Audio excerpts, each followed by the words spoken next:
Hello dear learners, welcome to Right To Academy. कैसे हैं आप सब? तो बच्चों, जैसा कि हमारा चैप्टर चल रहा था कार्बन एंड इट्स कंपाउंड, जिसमें हमने लास्ट वीडियो में क्या कवर करा था, हमने प्रॉपर्टीज देखी थी, केमिकल प्रॉपर्टीज देखी थी कार्बन कंपाउंड्स की।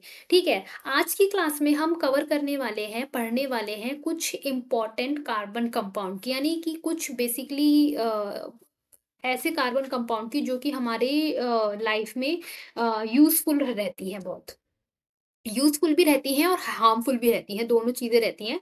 तो हम एक एक करके उनके बारे में पढ़ेंगे। ठीक है। तो पहले तो हम अपना टॉपिक डाल लेते हैं, सम इम्पॉर्टेंट कार्बन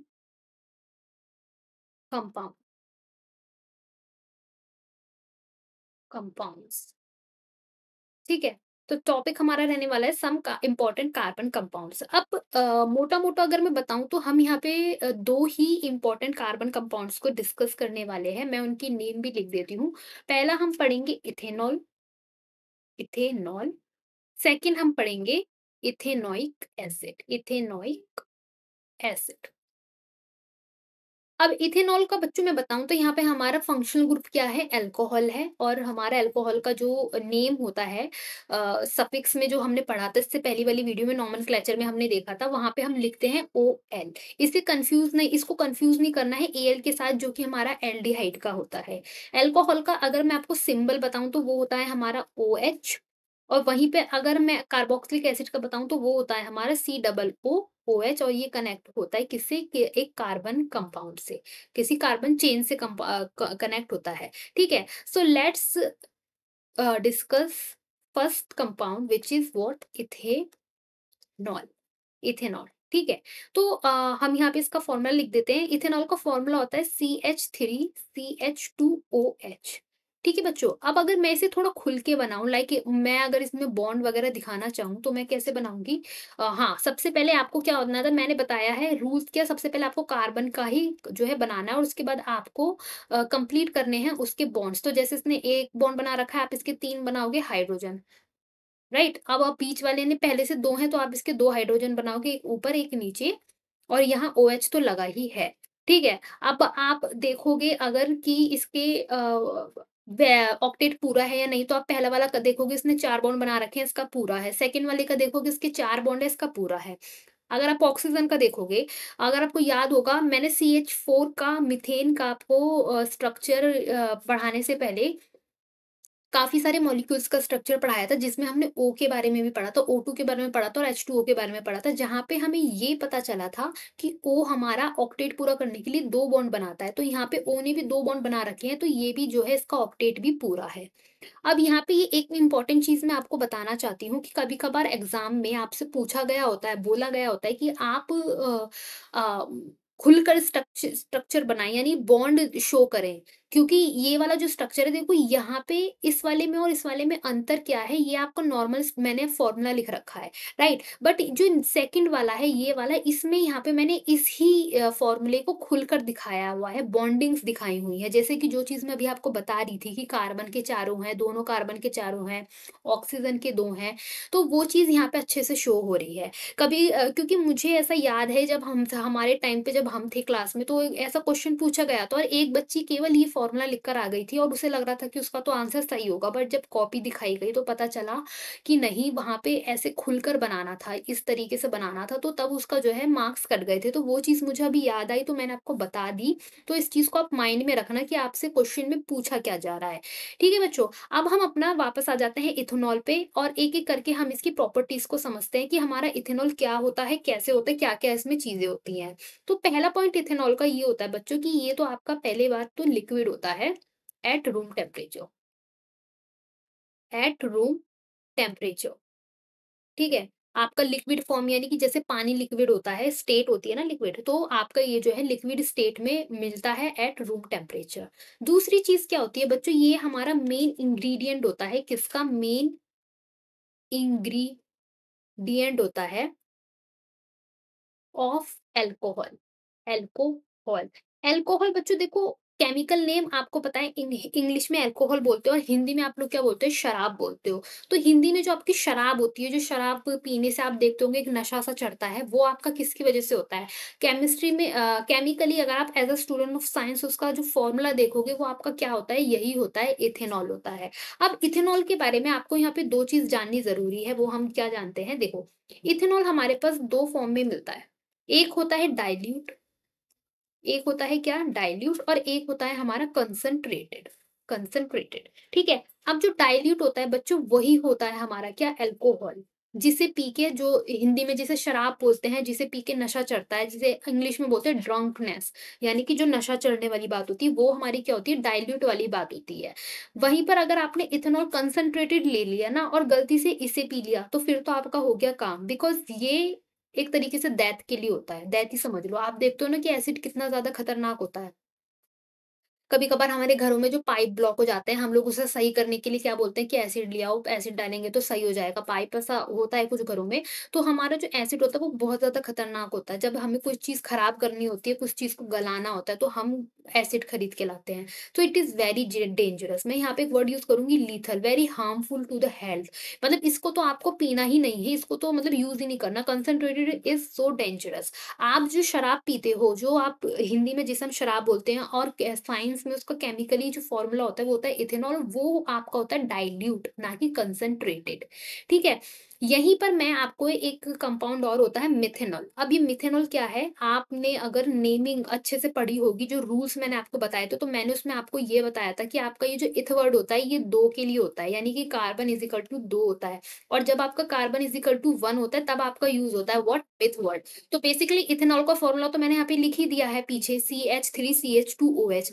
मेथनॉल में आपका केवल एक ही कार्बन होता है, वहाँ पे होता है CH3 और वो जुड़ा होता है किससे? OH से। ठीक है?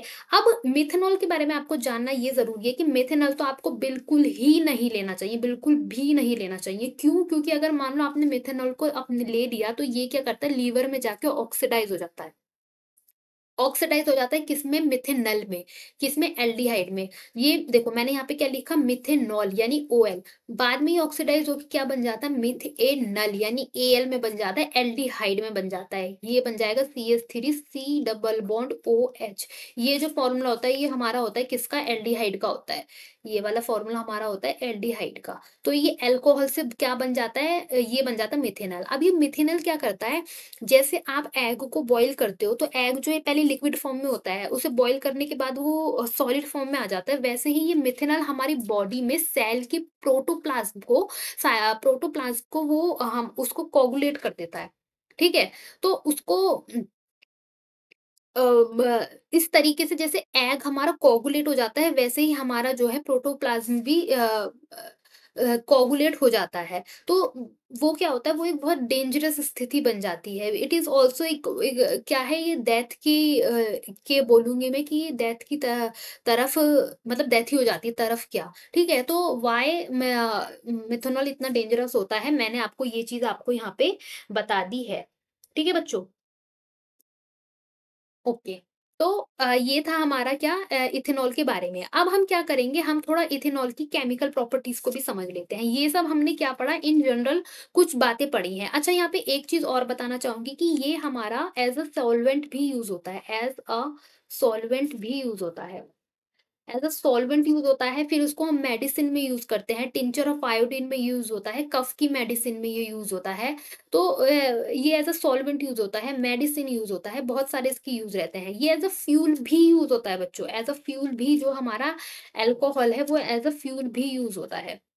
ठीक है? हमारा जो गन्ने का जूस है वो कन्वर्ट करता है कौन-सी हमारी लाइट एनर्जी को कन्वर्ट करता है केमिकल में और फिर उसको हम फर्मेंट करते हैं। उसमें हम हमारा जो ये इथेनॉल होता है वो हमारा एक क्लियर फ्यूल होता है, अच्छा फ्यूल होता है जो कि रिलीज़ करता है क्या? CO2 plus water. तो ये हमारे पास एक अच्छा फ्यूल होता है। तो ये हमारे पास इसकी कुछ कैरेक्टरिस्टिक थी। अब हम क्या पढ़ेंगे? हम पढ़ेंगे इसकी केमिकल रिएक्शन ऑफ इथेनॉल। ठीक है? तो यहाँ पे हम क्या डालेंगे? केमिकल रिएक्शन ऑफ इथेनॉल देखेंगे हम। Chemical reaction of ethanol. तो इथेनॉल की मोटी-मोटी 2 केमिकल रिएक्शन होती हैं। पहली केमिकल रिएक्शन तो ये हुई कि वो हमारा रिएक्ट करता है किससे, CH3 CH2OH हमने इथेनॉल लिया, वो हमारा उसने रिएक्ट करा किससे, सोडियम से। तो हमें प्रोडक्ट में क्या मिलता है, देखो जो ये इथेनॉल का H होता है ना बच्चों, ये हमारा एसिडिक होता है। तो ये यहाँ से हट जाएगा और यहाँ पे आके लग जाएगा Na।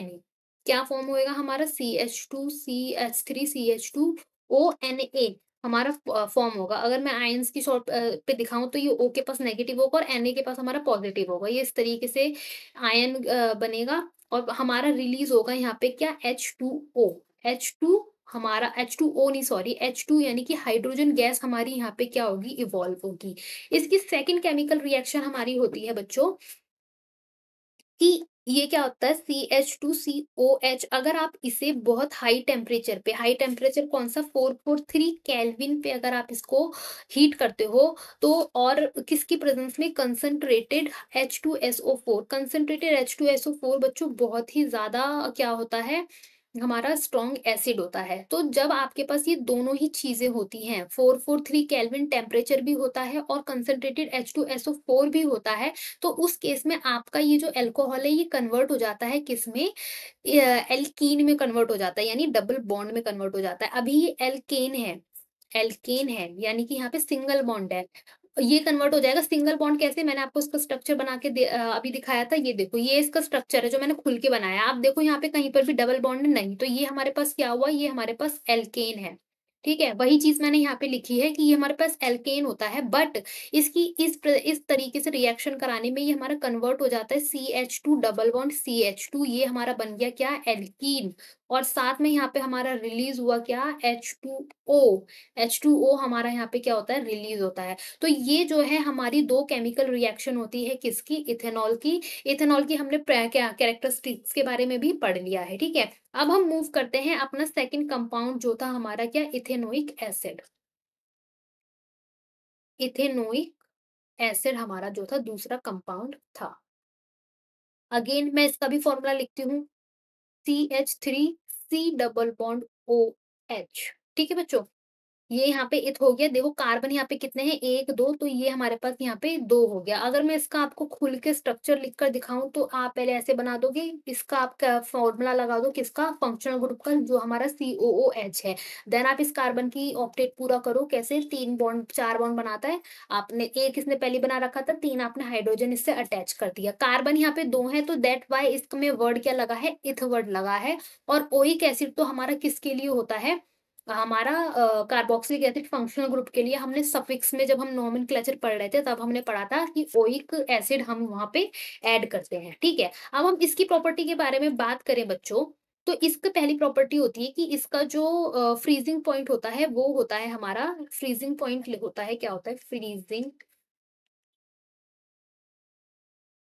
पॉइंट होता है इसका 290 केल्विन, ठीक है। तो ये बहुत कम टेम्परेचर होता है। तो होता क्या है कि सर्दियों में ना ये हमारा जम जाता है, मतलब जैसे ही सर्दियों का मौसम आता है, कोल्ड वेदर आता है, तो ये हमारा जम जाता है। जमने की वजह से इसका जो ये लुक उसका होता है वो ग्लेशियल बोलते हैं इसको, ग्लेशियल एसिटिक एसिड। अच्छा, अब एसिटिक एसिड भी इसका एक कॉमन नेम है, ठीक है। इथेनोइक एसिड इसका ही IUPAC नेम है, यानी कि जो IUPAC नेम क्या होते हैं, जो हमारे रूल के अकॉर्डिंग रखे जाते हैं। जो रूल्स मैंने आपको उससे पहले वाली वीडियो में, नोमेनक्लेचर वाली वीडियो में पढ़ाए थे कि किस तरीके से हम कार्बन कंपाउंड्स की नेम रखते हैं, वो रूल्स फॉलो करके जो है इसका नाम पड़ा है क्या, इथेनोइक एसिड। अच्छा, उन रूल के अलावा भी कंपाउंड के अपने कुछ कॉमन नेम होते हैं। इस चीज को आप ऐसा समझ सकते हो कि हमारे हम देखते हैं जनरली क्या होता है, किसी एक पर्सन के कई नेम होते हैं। जैसे एक नेम होता है अलग से बाहर का और एक निक नेम होता है जो घर वालों के लिए होता है। तो सिमिलर वही चीज आप यहाँ पे अप्लाई कर सकते हो कि ये जो बंदा है ना, आप इसे ऐसा सोचो कि ये कोई बंदा है, ये वाला, ये जो दिख रहा है आपको। अब इसके 2 नाम है, एक नाम है इसका IUPAC नेम और एक नाम है इसका कॉमन नेम। तो एसिटिक एसिड इसका कॉमन नेम होता है। अब ग्लेशियल इसका एसिटिक एसिड नेम कहाँ से आया, देखो एक नाम हो गया इसका एसिटिक एसिड, एक नाम हो गया इथेनोइक एसिड, एक तीसरा इसका नाम है ग्लेशियल एसिटिक एसिड है, एसिटिक एसिड। तो वो नाम इसका क्यों पड़ा है बच्चों, क्योंकि इसका जो फ्रीजिंग पॉइंट है वो होता है 290 केल्विन, विच इज लेस। तो जैसी सर्दियाँ आती हैं तो जब ये जमता है ना, तो ये कुछ इस तरीके से जमता है कि ग्लेशियर जैसे होता है। तो उसी की बेसिस पे जो है जिस तरीके से जमता है, जैसा लुक इसका आता है, उसके बेसिस पे इसका नाम पड़ा है क्या, ग्लेशियल एसिटिक एसिड। अच्छा, दूसरा पॉइंट इसमें ये है बच्चों कि हमारा जो है 5 से 8% प्लस एसिटिक एसिड, ठीक है? एसिटिक एसिड को मैं यहाँ पे ईए लिख दे रही हूँ अभी फिलहाल। 5 से 8% acetic ethanoic acid, sorry acetic acid का तो मैं एए लिखूँगी, मैंने इथेनोइक एसिड का ईए लिखा है। अगर मैं इसको पानी में मिलाऊँ तो हमारा क्या बनता है? विनेगर बन जाता है। क्या बनता है? विनेगर।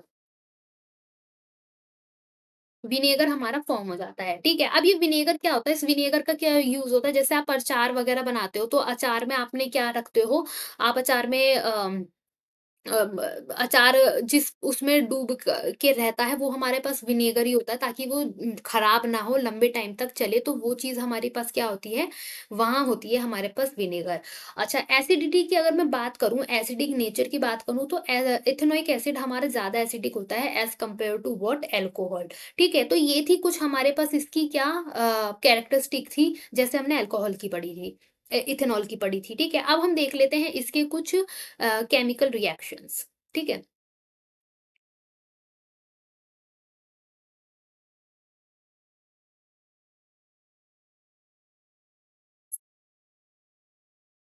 एसिटिक एसिड लिखो चाहे इथेनोइक एसिड बोलो, सब उसी के नाम है। तो बच्चों यहाँ पे आती है पहली और बहुत ही ज़्यादा इम्पोर्टेंट रिएक्शन, जो कि हमारी होती है एस्टरिफिकेशन रिएक्शन। ये बहुत ज़्यादा इम्पोर्टेंट है। अब इस रिएक्शन में होता क्या है कि आपके पास होता है एक एसिटिक एसिड यानी इथेनोइक एसिड, जो होता है CH3COOH। ये रिएक्ट करता है बच्चों आपका किससे? किसी भी अल्कोहल से, ठीक है? वो अल्कोहल आपका मिथेनॉल हो सकता है, आपका इथेनॉल हो सकता है, कैस कुछ भी हो सकता है। तो मान लो आपने क्या ले लिया? इथेनॉल ही ले लिया, ठीक है? CH2OH, right? अब आपको यहाँ पे ये वाला साइन लगाना है और यहाँ लिखना है एसिड, यानी कि बेसिकली इसको किसी मीडियम की प्रेजेंस चाहिए होती है, तो एसिडिक या बेसिक मीडियम, तो यहाँ पे हमने क्या लिया है? एसिड लिख दिया है। अब पहले तो मैं आपको उसका प्रोडक्ट लिख देती हूँ, फिर मैं आपको इसका मैकेनिज्म बताऊंगी कि कैसे होता है। तो ये मैंने यहाँ पे बना दिया है इसका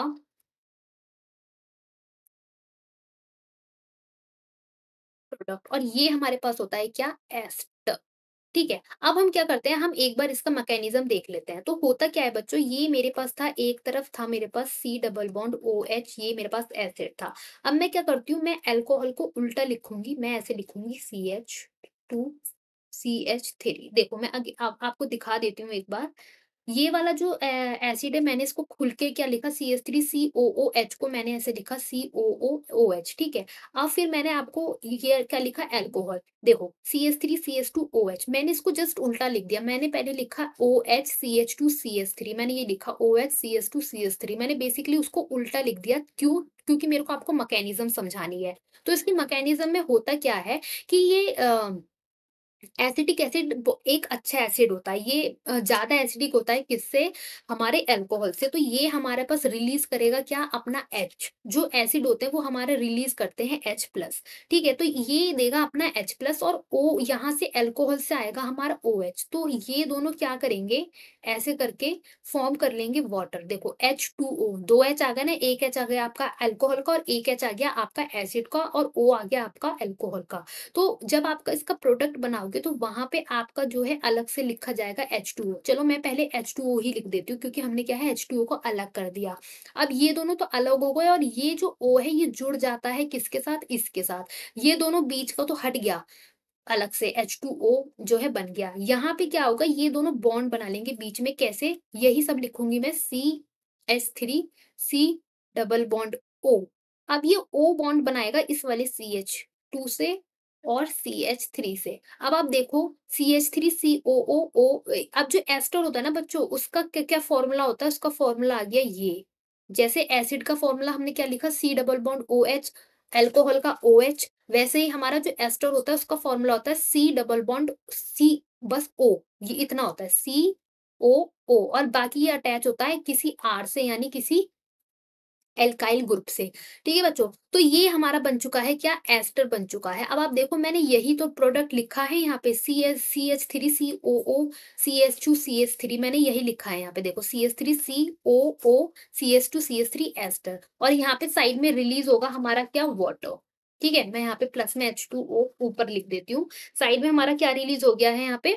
हमारा रिलीज़ हुआ है साथ में वाटर, ठीक है? तो ये हमारी रिएक्शन हुई है किसकी? एस्टरिफिकेशन की। अब आपको क्या करना है, आपको पढ़नी है कुछ प्रॉपर्टी अबाउट एस्टर कि एस्टर क्या होता है? क्योंकि हमारा एस्टर इम्पोर्टेंट होता है बहुत ज़्यादा, उसको आपको देखना है उसकी एप्लीकेशन। तो एप्लीकेशन भी ये है बच्चों पहला कि इसकी जो स्मेल होती है, ठीक है? मैं यहाँ पे लिखती हूँ characteristic of ester, characteristic of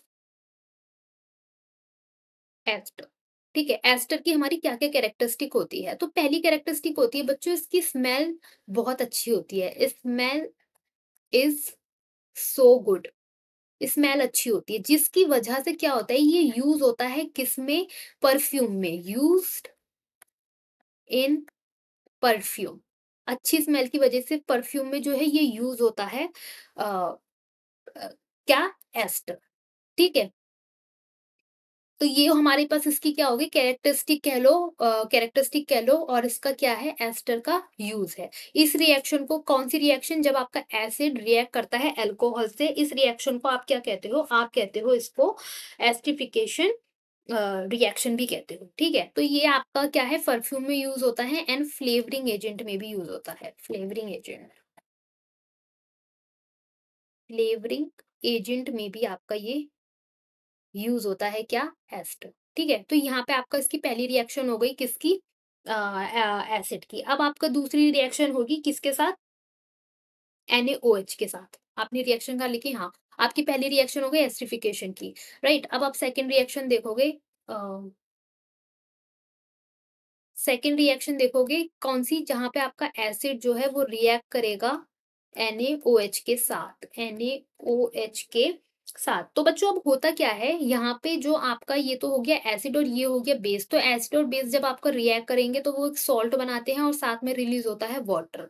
बस यहाँ पे एक जो बात जानने वाली है वो ये है कि NaOH हमारा स्ट्रॉन्ग बेस होता है, लेकिन हमारा जो CH3COOH है वो हमारा वीक एसिड होता है। तो हमारा जो फाइनली प्रोडक्ट बनेगा वो जो सॉल्ट बनेगा, आप वो देख लो, पानी तो साथ में रिलीज हो गई, तो जो सॉल्ट बनता है वो हमारे पास ये बनता है CH3COON, यानी सोडियम इथेनोएट हमारे पास क्या है ये बनता है, राइट? हमारे पास ये बनता है। इसके अलावा हमारे पास कुछ और रिएक्शन होती है, जैसे अगर मैं तीसरी रिएक्शन की बात करूं तो हमारा जो ये एसिटिक एसिड है ये रिएक्ट करता है किसके साथ? सोडियम कार्बोनेट के साथ और सोडियम हाइड्रोजन कार्बोनेट के साथ भी रिएक्ट करता है, जैसे कि CH3COOH प्लस सोडियम कार्बोनेट के साथ रिएक्ट करेगा, तो ये अगेन सॉल्ट तो यही बनेगा, राइट? सॉल्ट यही बनने वाला है सेम, बस इसके अलावा जो कुछ प्रोडक्ट है रिलीज होते हैं वो क्या होते हैं? वो रिलीज होते हैं हमारा CO2 रिलीज होता है साथ में और H2O रिलीज होता है। अगेन जब ये तो हो गया सोडियम कार्बोनेट, जब ये हमारा रिएक्ट करता है सोडियम हाइड्रोजन कार्बोनेट के साथ तो उसमें भी हमारा जो है सेम ही प्रोडक्ट बनते हैं, कौन से? CH3COONA प्लस में यही दोनों, कौन दोनों? CO2 प्लस H2O, यही सारे जो है प्रोडक्ट बनते हैं। तो बेसिकली ये आपकी चौथी रिएक्शन हो गई किसकी? यहाँ पे मैं ये वाला साइन लगा देती हूँ, कार्बोक्सिलिक एसिड की जब आप रिएक्ट कराते हो किसके साथ?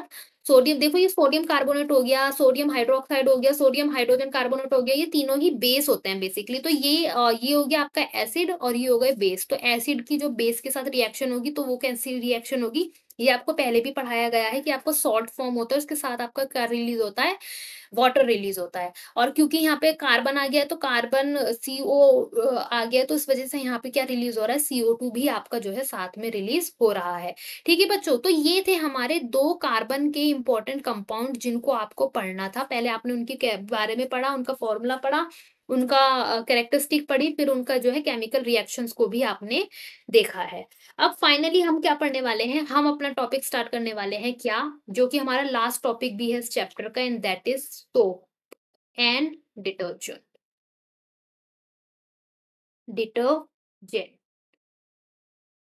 अब ये सोप और डिटर्जेंट क्या होता है बच्चों? देखो सोप तो आपको पता ही है, डिटर्जेंट भी आपको पता है, आप जो घर में यूज़ करते हो कपड़े साफ वगैरह करने के लिए। तो होता क्या है कि आपके जो कपड़े होते हैं वो मैले हो जाते हैं। अब वो साफ कैसे होंगे? वो वो जो आपका मैल होता है, जो कपड़ों पे मैल लगता है वो बेसिकली होता है ऑयली, वो ऑयली होता है, ग्रीस होता है वो। तो वो जो होता है ना बच्चों, ऑयल आपको पता है कि सॉल्युबल नहीं होते पानी में। आपने एक्सपेरिमेंट करा होगा या आपको कराया गया होगा, नहीं करा तो मैं आपको बता देती हूँ कि जब आपको जो ऑयल है वो आपको आपको इतना तो पता ही होगा उसकी प्रॉपर्टी होती है वो पानी में नहीं घुलता। अगर आपने ऑयल मिला भी दिया पानी में तो आपका ऑयल जो है वो ऊपर तैरने लगता है क्योंकि वो उसमें डिज़ॉल्व होता ही नहीं है।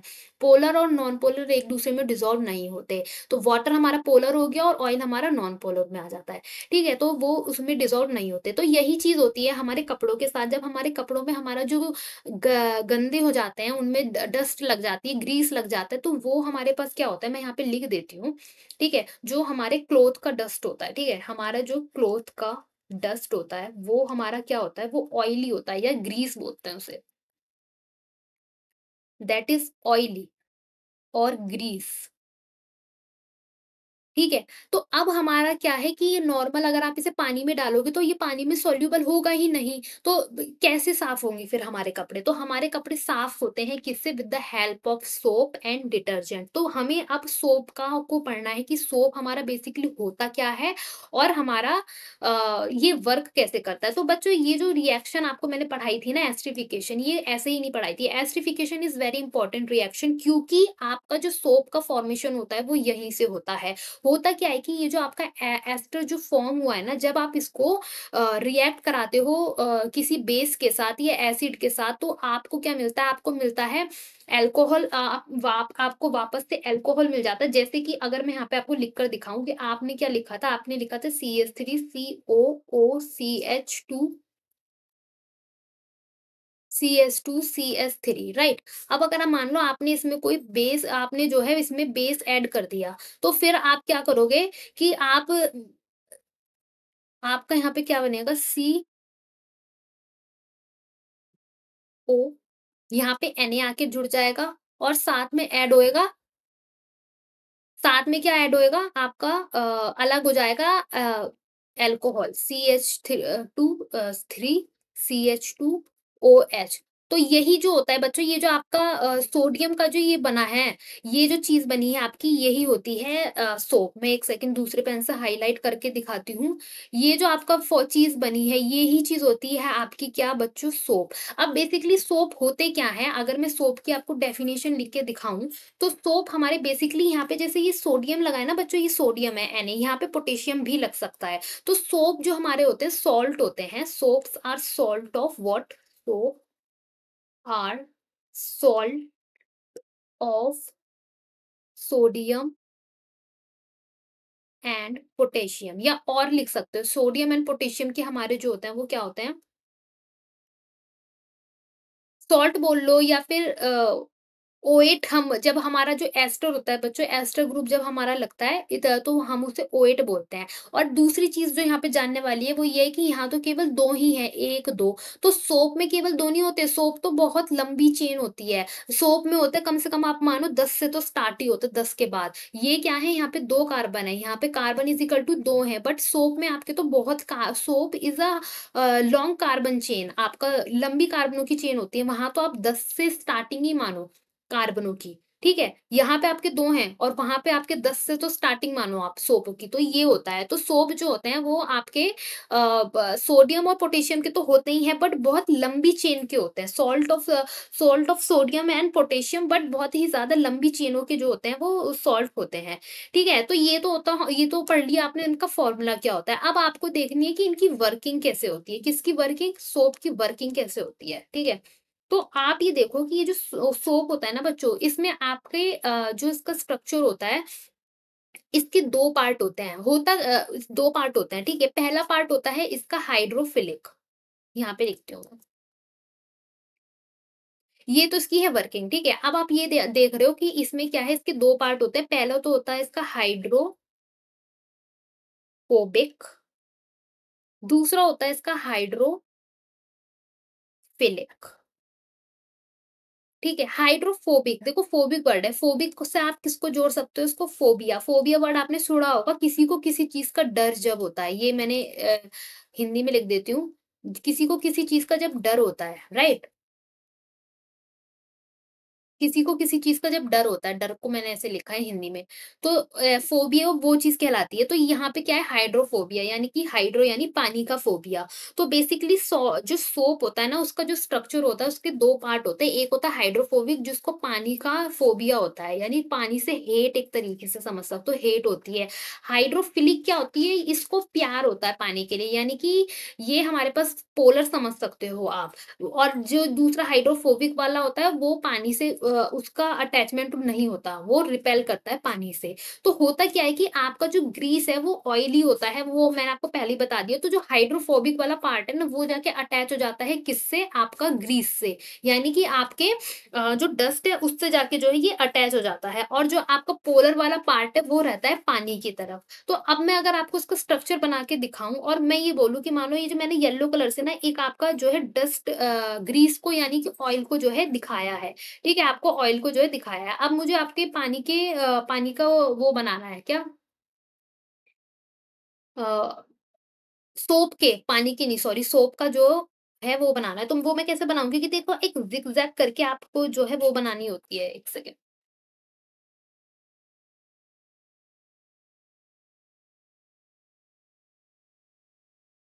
एक सेकंड। ये क्या था, हमारा डस्ट था, ठीक है? यहाँ पे अब मेरे को सोप के मॉलिक्यूल बनाने हैं, तो मैं यहाँ पे ऐसे ज़िगज़ैग करके इसके जो है मैंने इस तरीके से ज़िगज़ैग करके ज़िगज़ैग करके इसके कई सारे वो बना दिए, राइट? तो अब होता क्या है कि बच्चों ये जो ये वाला पार्ट देख रहे हो ना आप, हाइड्रोकार्बन वाला ये वाला पार्ट जो देख रहे हो ज़िगज़ैग वाला ये होता है हमारा नॉन पोलर। बेसिकली क्या होता है, ये हाइड्रोफोबिक होता है, और जो ये बाहर वाला पार्ट होता है इसको आप, ये होता है हमारा, जैसे हमारा फॉर्मूले में क्या था, Na+ लिखा था हमने, तो ये होता है हमारा क्या, Na पॉजिटिव, यानी कि ये हमारा पार्ट हो गया कौन सा, पोलर वाला, यानी कि कौन सा हो गया, हाइड्रोफिलिक वाला पार्ट। फिलिक वाला पार्ट हो गया, ठीक है? तो ये हमारा क्या हो गया, ये हो गया हमारा पोलर, पोलर से हाइड्रोफिलिक वाला हो गया। ये वाला जो ज़िगज़ैग वाला पार्ट हो गया, ये हमारा नॉन पोलर हो गया, जो कि हमारा हाइड्रोफोबिक हो गया। अब ये जो येलो से मैंने शो करा है, ये मैंने आपको शो करा है डस्ट, जो कि हमारा ऑयल होता है। तो जो आपका हाइड्रोफोबिक वाला पार्ट है, वो जाके अटैच हो जाता है किससे? ऑयल से। ऑयल से अटैच होने के बाद ये इस तरीके से जो है पानी के अंदर अपना ये फ़ॉर्म कर लेते हैं, और इस चीज़ को आप क्या बोलते हो? इस चीज़ को आप बोलते हो मिशेल। ठीक है? ये जो चीज़ है, ये आपकी फ़ॉर्म होती है किसमें? सोप में। ये क्या फ़ॉर्म हुई है आपका? मिशेल, ठीक है? ये क्या फ़ॉर्म हुई है आपका? मिशेल। मिशेल्स आपको ये इस तरीके से आपको जो है डस्ट वो है, इससे जुड़ जाता है, और जुड़ने के बाद जो है अलग से निकल जाता है, और इस तरीके से आपके कपड़े जो हैं वो साफ़ हो जाते हैं, ठीक है? तो ये था हमारा क्या, सोप का वर्किंग। हमने समझा कि सोप क्या होता है और कैसे इसकी वर्किंग होती है। अब इसके बाद आपको पढ़ना है डिटर्जेंट। अब डिटर्जेंट की हमें ज़रूरत क्यों पड़ी जब हमारे पास सोप था? तो बच्चों हुआ ऐसा कि हमारे पास देखा गया कि हमारे पास कभी-कभार पानी में मौजूद होता है कैल्शियम और मैग्नीशियम। क्या बोला मैंने? हमारे पास पानी में कभी-कभी होता है क्या? कैल्शियम और मैग्नीशियम। मैग्नीशियम। तो उस वक़्त क्या होता है ना कि उस वक़्त हमारा जो सोप है वो उतनी अच्छे से सफाई नहीं कर पाता, बल्कि हमें सोप को जो है कई बार यूज़ करने की ज़रूरत पड़ जाती है। ऐसा क्यों होता है कि वहाँ पे एक स्कम फ़ॉर्म हो जाता है। वहाँ पे हमारा जो एक तो फ़ोम नहीं बनता, वो फ़ोम की जगह पे स्कम बन जाता है, यानी कि आपका डस्ट वहीं का वहीं रहता है, सफाई नहीं होती, और स्कम ऊपर से और बन जाता है। तो वो किसकी वज़ह से होता है? क्योंकि आपका पानी में प्रेज़ेंट होता है क्या? सोडियम, कैल्शियम और मैग्नीशियम बेसिकली आपके पानी में प्रेज़ेंट होता है। तो इसका सॉल्यूशन हमने किससे करा? इसका सॉल्यूशन हमने करा by the use of detergent. तो अब हमें पढ़ना है कि बेसिकली हमारा डिटर्जेंट क्या होते हैं, ठीक है बच्चों? तो डिटर्जेंट हमारे पास जो होते हैं, यहाँ पे अब हमें पढ़ना है किनके बारे में? डिटर्जेंट के बारे में। तो जिन पानी में बच्चों कैल्शियम और मैग्नीशियम पाया जाता है ना, उन्हें हम क्या कहते हैं? Hard water. तो हार्ड वाटर में जो है आपका सोप अच्छे से अपना क्लीनली एक्शन शो नहीं कर पाता, यानी सफाई वाला जो उसका काम है, वो आपका सफाई वाला काम जो है नहीं कर पाता, ठीक है? तो वहाँ पे अब आपका क्या होता है? वहाँ पे आपको जो है डिटर्जेंट की ज़रूरत पड़ती है। तो डिटर्जेंट क्या होता है? Detergent are generally sodium salt of sulphonic acid और अमोनियम सॉल्ट विद क्लोराइड्स या ब्रोमाइड्स आयन, ठीक है? तो अब हम देखते हैं डिटर्जेंट हमारे पास क्या होता है। तो हम डिटर्जेंट के बारे में लिखते हैं। एक सेकंड, थोड़ा छोटा-छोटा लिखते हैं यहाँ पे। डिटर्जेंट आर डिटर्जेंट्स क्या होते हैं? डिटर्जेंट्स आर जनरली डिटर्जेंट्स हमारे पास क्या होते हैं? Detergents are generally sodium salt, sodium salt of sulphonic होता है, ठीक है?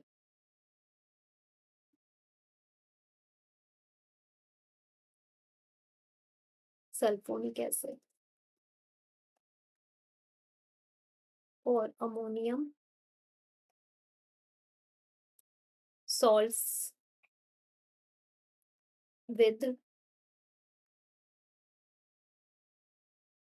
ब्रोमाइड्स, आयन या फिर हमारा क्लोराइड और फ्लोराइड, क्लोराइड आयन। तो होता क्या है कि ये जो है हमारे डिटर्जेंट्स में इनकी प्रेज़ेंस होने की वज़ह से, किसकी प्रेज़ेंट होने की वज़ह से, सोडियम सॉल्ट की प्रेज़ेंट होने की वज़ह से ये 2 तरह के होते हैं विद सल्फोनिक एसिड और ammonium salt with bromide acid की प्रेज़ेंस होने की वज़ह से हमारा वहाँ पे जो है हार्ड वाटर में एक्शन जो है क्लीनलीनेस का अच्छे से हो पाता है। ठीक है बच्चों? तो ये थे हमारे पास क्या सोप और डिटर्जेंट। हमने इस क्लास में क्या-क्या पढ़ा? हमने कार्बन के कुछ इंपॉर्टेंट कंपाउंड्स के बारे में पढ़ा जो कि हमारा क्या था? इथेनॉल थे और हमारा इथेनोइक एसिड थे। उसके बाद हमने सोप और डिटर्जेंट के बारे में पढ़ा। तो यहाँ पे फाइनली हमारा क्या खत्म होता है? ये चैप्टर फाइनली यहाँ पे खत्म होता है बच्चों। बहुत बड़ा चैप्टर था, बहुत इम्पोर्टेंट चैप्टर भी था, तो हमने यहाँ पे जो है इसके सारे टॉपिक्स कवर कर लिए हैं। अब इसके बाद आपको इस चैप्टर को अच्छे से पढ़ना है, रिवाइज़ करना है, हर चीज़ लिख-लिख कर देखनी है। खासकर केमिस्ट्री में तो आपको रिएक्शंस बहुत ज़्यादा लिखनी पड़ती है, हर चीज़ याद करनी पड़ती है और इस चैप्टर में तो आपको वैसे भी नोमेनक्लेचर को यानी कि नाम लिखने के लिए रूल्स हैं बहुत सारे। तो सारी चीज़ें मैंने आपको पढ़ा दी हैं। सब चीज़ों को अच्छे से पढ़ें, रिवाइज़ करें। तो बच्चों यहीं पे इस चैप्टर को हम जो है खत्म करते हैं। तो do like, share, subscribe, keep watching. Thank you.